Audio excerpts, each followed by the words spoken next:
I can't buy houses below market value. I can't buy houses no money down because condom manufacturers are selling less condoms. Are you seriously making that link? It's ridiculous. Hi there, Frank Flegg here from Ethical Property Partners, where we help serious investors to take their annual income and start making that on a monthly basis. In this episode, I'm going to be explaining to you the traits, the 4 traits of successful investors. This has actually been quite a hard episode for me to prepare for, because what I've had to do is I've had to go back through our franchisees and looked at all of those who are successful initially and maintain that success, so they continue to do a high number of transactions, to do high quality transactions, to stay motivated and continue to be successful. And then I've had to compare that to our franchisees who've initially seen success, but for one reason or another have failed to maintain that success and actually have not done very well at all. So before we get on to the 4 traits, let me talk to you about what these guys have already got, because both groups are successful initially. So they're already motivated, they're already action takers, they might have a degree of skills already, they might have a degree of knowledge in property. What we're not talking about is all of those things. Neither are we talking about how much money they've got, how old they are, how much experience they've got. That's all to one side. We're talking about successful property investors that are seeing success and then allow themselves, and I do believe it's a choice, allow themselves to fall over, allow themselves to become demotivated and to stop succeeding. So number 1, the first trait is an absolute deep-founded desire to improve.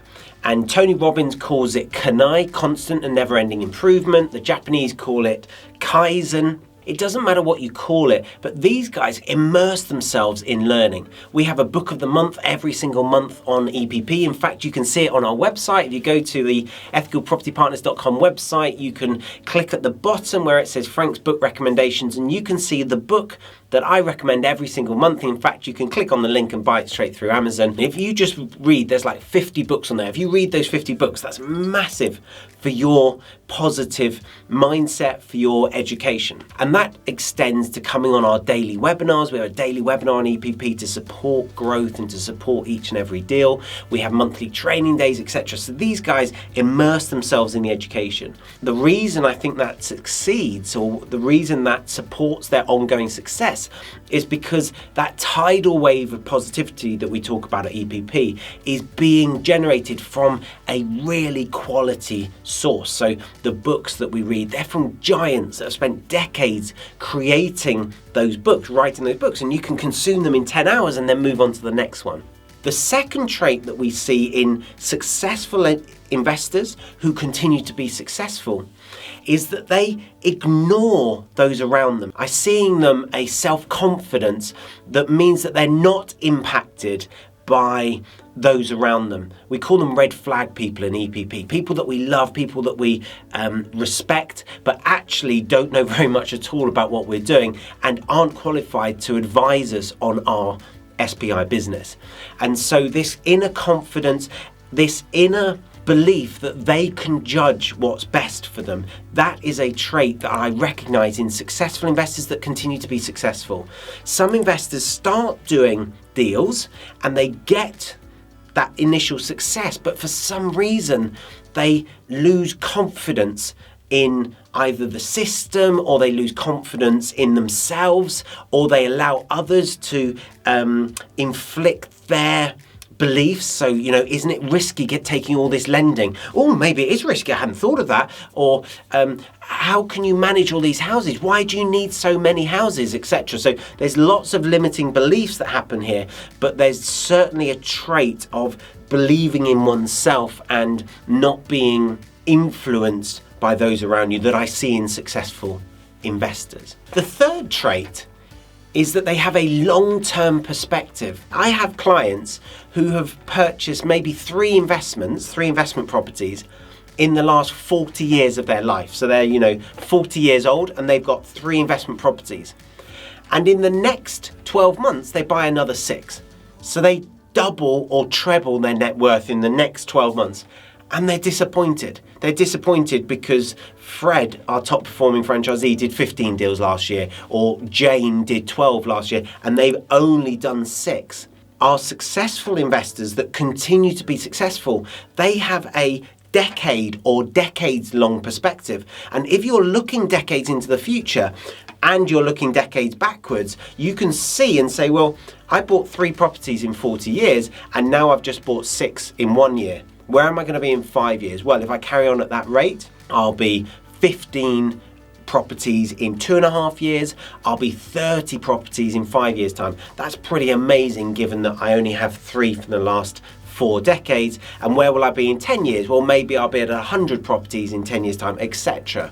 And so that long-term perspective, what that avoids and what that overcomes is this frustration of, well, I'm only making £3,000 a month from my current portfolio and I wanted to quit my job yesterday, or I wanted to quit my job within the first 6 months or the first 12 months or the first 18 months, and my job pays me 10 grand a month, so I'm only a third of the way there, compared to looking at it and thinking, well, at this rate, I'll have quit my job and never have to work again in 3 years' time. I'm okay with that. This ties into point 1, which is the education. If you're willing to invest 10 hours in reading a book, if you're willing to go on a webinar, if you're willing to go on a training day, these are all investments. They're doing what needs to be done now in order to live the life that you want to live in the future. And that's an amalgamation, that's a butchering of Zig Ziglar, Jim Rohn, and Brian Tracy's quotes. They all talk about unsuccessful people looking for instant gratification. We're a consumer society, we borrow now to have what we want now, but actually that stops us getting to where we want to get to in the future, whereas successful investors have that long-term perspective. Tony Robbins talks about most people underestimating what they can do in 10 or 20 or 30 years, but massively overestimate what they can do in 6 months. And what that leads to is disappointment. So because they want to do this much in 6 months, but they only achieve this much, they feel demotivated and stop. But actually, if they just looked and thought, well, I've done this much in 6 months, it'd be this much in 12, this much in 24, I'm going to get there in 36 months, they'd actually be where they wanted to be in 3 years' time. And of course, then in 6 years and 12 years, etc. And from someone like Tony Robbins, who's had his business for the last 40 odd years, it's phenomenal what he's achieved. And so is what we can achieve in our lives if we have a long-term perspective. The 4th trait is positivity aligned with above the line. Now, above the line is a term that's borrowed from action coach Brad Sugars, and that means taking ownership, being accountable, and taking responsibility for our lives and the results that we're getting. And that contrasts with dropping below the line, which is being in denial, blaming others, and making excuses. And I'll give you an example. This is a recent example from only a few months ago. One of our successful franchisees came to me and said, Frank, the economy has contracted so much, it's impossible for us to be investing in property right now. Now, this is whilst I and others are doing deals.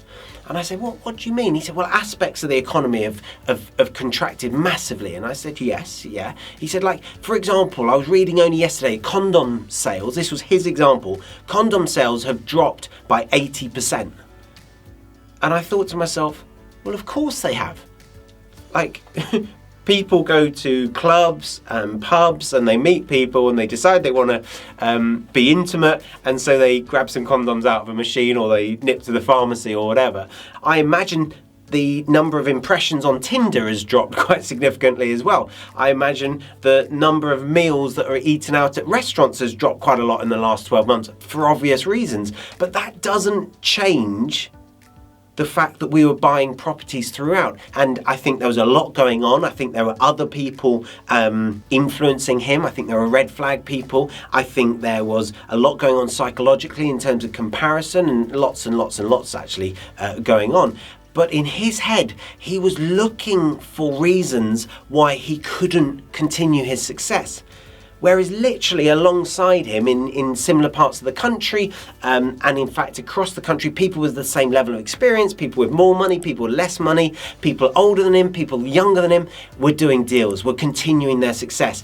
But because he was focused on that negative aspect, he was blaming COVID-19 times, which of course is completely not true, but because he was telling himself that, and how many times a day was he telling himself? If he said that out loud to me, it was almost laughable. I actually struggled not to laugh, to say, hang on a second, I can't buy houses below market value, I can't buy houses no money down because condom manufacturers are selling less condoms. Are you seriously making that link? It's ridiculous in my mind. To my mind, it's ridiculous. But the guy's an intelligent guy, and he'd sold himself on that. He was watching the news, looking for evidence that his business was going to fail. And of course, I wouldn't be surprised if he can't dig himself out of that slump, and I've done some one-to-one coaching with him and I've been helping him, etc. But if he can't raise himself out of that slump, then he will not do any more deals. He will not be able to sit in front of a vendor, a prospective vendor, and communicate his offering to them in a way that instills confidence in them, in a way that they believe he's going to solve their problem. And if he can't do that, vendors will start saying no to him. And then it will be a reinforcement of that, yes, this doesn't work, the economy's not strong enough, or the economy's too strong, that's the irony. Oh yeah, well, prices are going up great, because I've had people say that to me as well. Some people are saying it's too hard to buy properties because the economy's so low, and then other people are saying, well, there's a housing boom, so no one's going to sell BMW in a housing boom, and yet we're buying over 50 properties right now in a sophisticated manner. And so for me, if you have had some success in investing or success in any part of your life, you need to be following those 4 traits. Guys, if you've enjoyed this episode, then hit the subscribe button, click the notification bell, and that way, each and every time we release an episode, you'll know first. You'll be able to implement that learning into your SPI business before everyone else. Until next time, happy investing.